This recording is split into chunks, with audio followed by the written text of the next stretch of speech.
on the ground. I'm not coming down. I want to go higher, higher, higher than that. Welcome back to the Business is Human podcast. I'm your host, Rebecca Fleetwood Hession, and we're here to bring you episodes that blend meaningful work with profitable success. Here to steward what I call the age of humanity. I believe if we transform the way we work, we can transform the way that we live. As always, my friendly request, if you like what you hear, hit subscribe so you don't miss any episode, and leave a review to tell the other humans that they might like it too. Always looking to help you and connect with others. All right, let's get into it, shall we? Hey, what if you could have your best summer ever? No, really.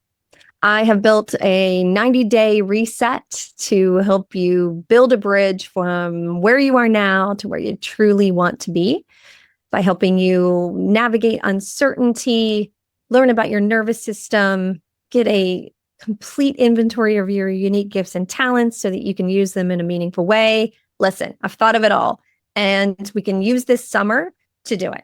90 days, May to August. Hit the link, schedule some time with me to see if this is for you, or just sign up because it probably is. Limited space, limited time. Let's go. Let's do it.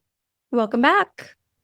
Let me start by asking, have you ever found yourself so lost in the numbers, the analytics, the spreadsheets, that you just got completely disconnected from what you're trying to accomplish, where you're headed, what you're doing?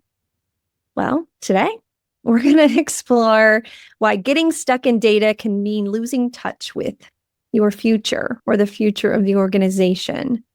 So we're going to break it down like we do around here with some neuroscience, some scripture, some practical, tactical leadership stuff. So this is a continuation of last week's episode where we do this to ourselves. We get so stuck in solving problems that we treat ourselves like a problem. But this also applies to how we lead. And so I wanted to bring you the breakdown because I strongly believe that it's causing many of the issues that we have with the manager crisis and so many CEOs leaving the workforce. It is a byproduct of the industrial age model, and the age of humanity has a healthy balance and perspective of data and also vision and intuition and human things. So data is everywhere. We're in business. It's guiding our decisions. It's guiding the strategies. It's everywhere. But here's the thing. Data can provide clarity, but it can also create confusion and paralysis. And you know, we've been there. You've been in those meetings where it's just starting to spin and you're thinking, holy schmoly, we're going to be here for an extra hour and weren't cocktails supposed to start at 5. It just happens. P.S. I saw this video the other day where this company, instead of having cocktail hour, they have worship hour. Listen, they bring in a worship band instead of the bar. They have the band and they still have, non-alcohol mocktail kind of stuff and great snacks. The energy in this video was unmatched. So take that little note for what you will. I said this earlier, but the phenomenon, the manager crisis and the manager crash that we talked about in an episode previously, a big part of that, the research says, is because the managers are overwhelmed by data-driven demands that are causing tons of burnout. So it's, give me another report on that. Give me another analysis of that. Give me another update your salesforce.com. I need a spreadsheet. And while managers want to be either with their team or with their customers or with people doing the work of connecting and solving problems with people, leaders often disrupt what really is helping the customer and helping the team by asking for more data, which then everybody loses sight of why you're there and what really matters and the overall vision. I have watched this time and time and time again as a coach and a consultant. And I know where it comes from with leaders. It's fear and uncertainty. They're disconnected enough from the work. They feel uncomfortable and afraid. And so they ask for data because analyzing the data gives them purpose in the moment to feel like they are fixing things or making a difference. But much of the time, they're disrupting. And the neuroscience tells us that excessive analytical thinking triggers our brain's stress response, putting us into fight or flight mode, which makes us feel like we're surviving, which then blocks our creativity and our ability to really connect human to human or to even plan for what's next. And so the intention is, I need more data to make better decisions. But when you do that repeatedly and ask for more data incessantly, you are shutting down the manager's ability to solve problems and be present. And your own, too, by the way, as a leader. Love you enough to tell you the truth. Let's look at it through timeless wisdom. It has stood thousands of years from my favorite book, Proverbs 29, where there is no vision, the people perish. Vision is about purpose and direction and where are we going? And the more that we allow people to let their intuition and their sensing and their guiding and their connection of one another to solve the problems versus more data, you get real-time problem solving. I'm going to tell you a Bible story that illustrates this point. And if you're not a Bible person, the story's still good. Listen, Moses was leading the Israelites out of Egypt. Comes from the book of Exodus. And up ahead was the Red Sea. And then this huge army behind it. So logically, it seemed impossible. But Moses wasn't being guided by analytics. He was led by faith and the driven vision that they were going to get through this. And the Lord would provide. And he was trusting in something greater than his visible circumstances. It wasn't spreadsheets that parted the sea. It was his belief that he was being guided and protected by the Lord. Y'all sometimes might need to just take a break on the data and maybe break open a good book or just pray or just use some good old-fashioned intuition. What does your gut say we ought to do? Have some guts and use your gut. Don't get me started about publicly traded companies being the biggest part of this problem that we think we can solve problems in 3 months to report to the street.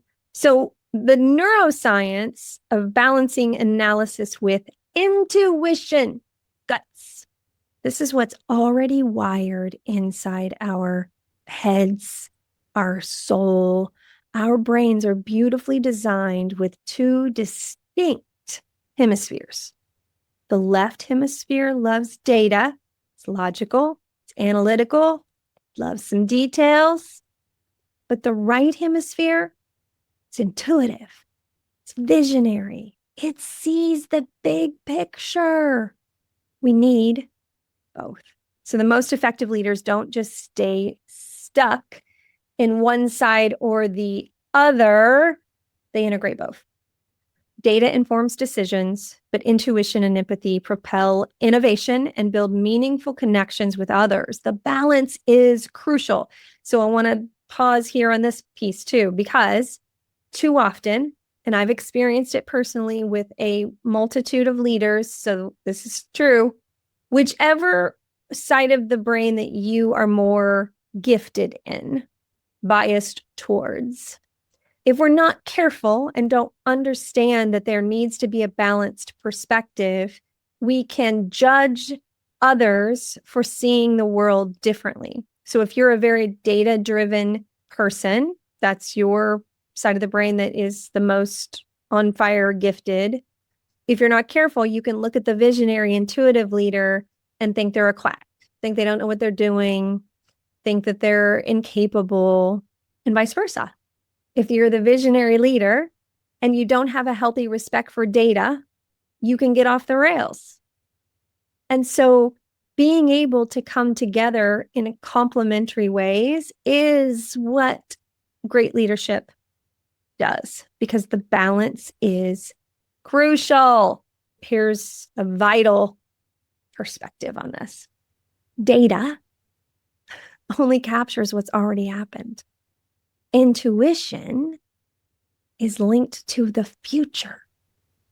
It helps us dream, it helps us innovate, and step boldly into possibilities. That will fire up some people's spirits.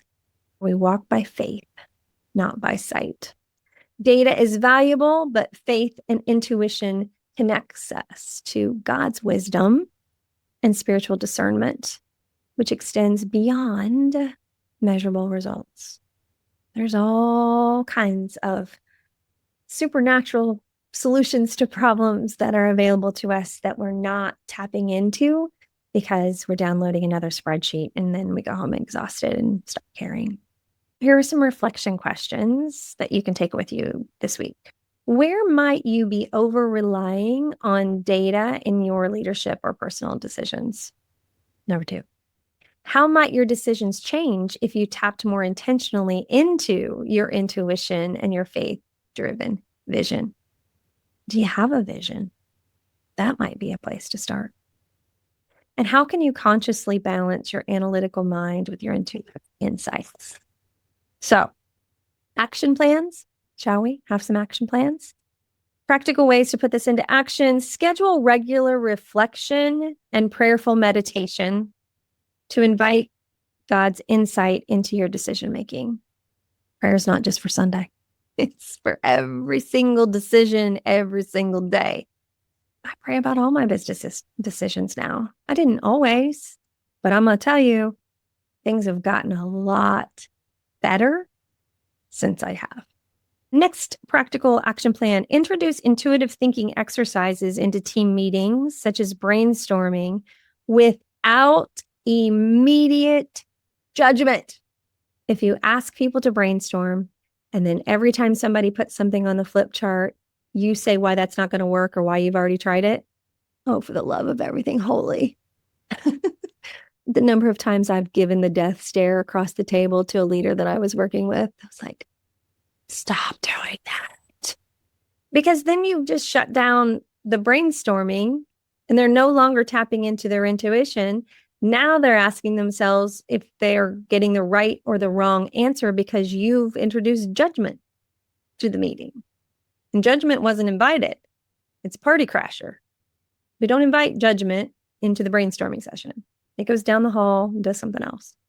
So if you need to eat an apple during that session to keep your mouth full so you be quiet, okay, whatever it takes.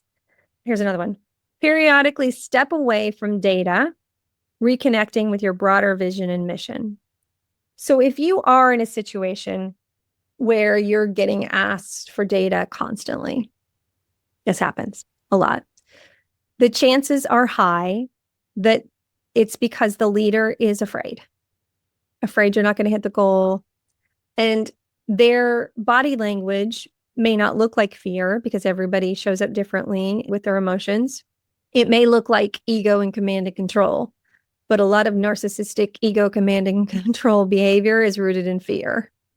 They may be being pressured by someone else, the board, somebody else, for the data.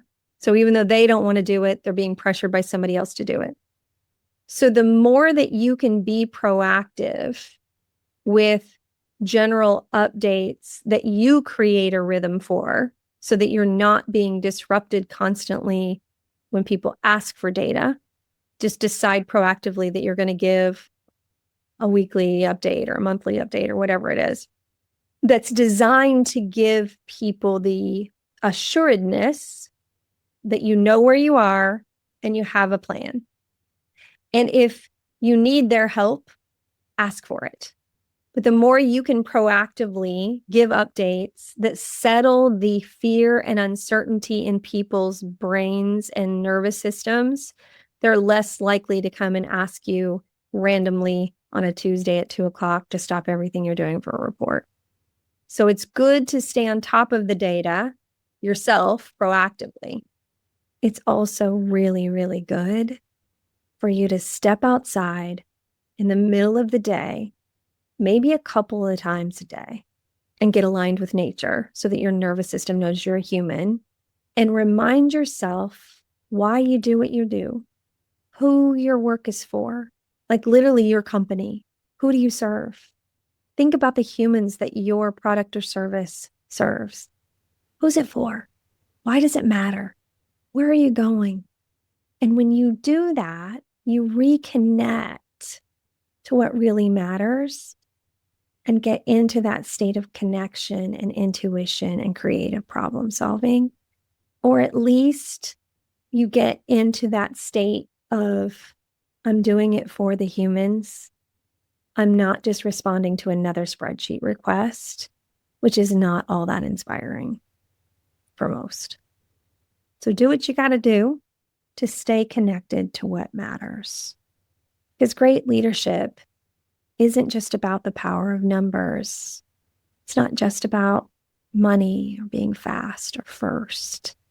It's about blending that analytical clarity and information as a business person with that God-inspired vision for why your work matters. Don't just measure your life by visible outcomes.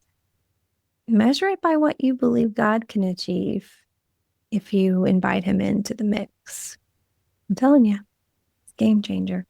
Message me if you want to talk about it. Until next time, love you, mean it. I'm not coming down. I never left it on the ground. I'm not coming down. Thanks for being here. You can follow us on Instagram, Business is Human, or TikTok, Rebecca Fleetwood Hession. It's a great way to share some of the clips with your colleagues and friends. All right, make it a great day. Love you, mean it.